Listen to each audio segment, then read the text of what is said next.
Kung tayo po ay muling pagkakatiwalaan ng ating mga kababayan sa pagkasenador, itutuloy natin ang pagsulong ng pakikipaglaban para sa kanilang kapakanan. Nandito lang kami sa likod mo, Senator Bong Revilla.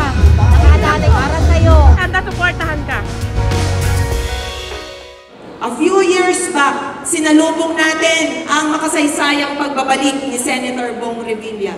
Pagkatapos ng maraming pagsubok sa kanyang buhay, siya ay tumayo, muling ninyong niluklok at nagtrabaho ng 6 na taon. Ngayon, muling magbabalik, muling maglilingkod. Palakpakan po natin si Senator Bong Revilla.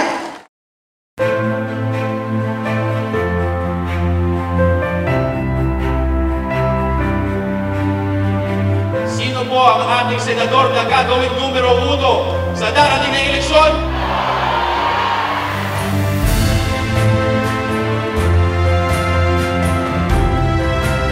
Mga kababayan, ang pambato ng Cavite sa Senado, Senador Bong Revilla Jr. Dito na kami sa Quirino Grandstand at magpapile na tayo ng Certificate of Candidacy dito sa Manila Hotel.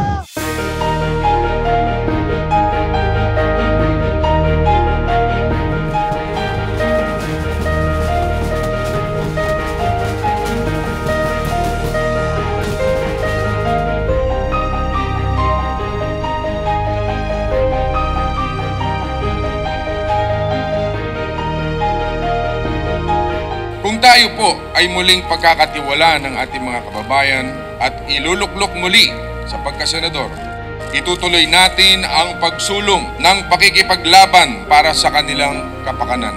Dala natin ang 3 dekada ng paninilbihan, isang paglilingkod na magsusulong ng mga programa ng administrasyon para sa pakinabang ng mga mamamayan. Isang paninilbihang walang tinitignang kulay at nagtutulak ng pagkakaisa at pagtutulungan.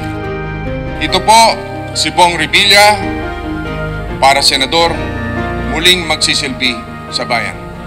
Maraming salamat po sa inyong lahat.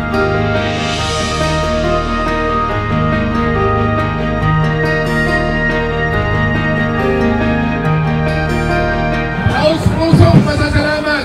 Basta tandaan ninyo, kung laban ko ay para sa inyo, ipaglalaban ko kayo hanggang sa ulit patak ng aking tubo. Mabuhay kayo!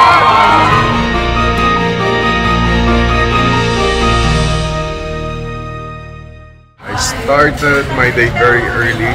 Kanina, nakapag-treadmill ako and then punta ako sa daddy ko, humingi ako ng blessing at sa mami ko doon sa kanilang puntod. Tapos nag-mass kami doon before na mag-file ako ng Certificate of Candidacy. So happy, talagang grabe yung suporta ng mga Bacoreño, ng mga Caviteño. Hinatid pa ako dito ng mga kababayan ko, no? Ng mga Caviteño. Kaya salamat sa suporta nyo lahat. And of course, the whole family nandyan nakasuporta sa akin. Yung aking campaign manager, si Ina. Grabe, ang galing. Iba talaga pagka anak mo na yung abogado mo na nakatutok sa'yo. At ganda, nakakasarap ng pakiramdam. Kanina nalalamig nga yung kamay ko. Sabi ko parang first time ko lang tatakbo. Yun yung feeling na naramdaman ko kanina.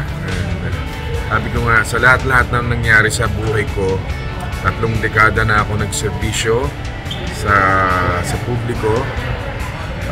Imagine, 30 years next year.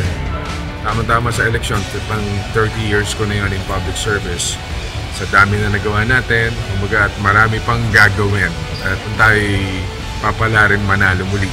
Pero una sa lahat, again, sa lahat nagpasasalamat, higit sa lahat, Panginoon.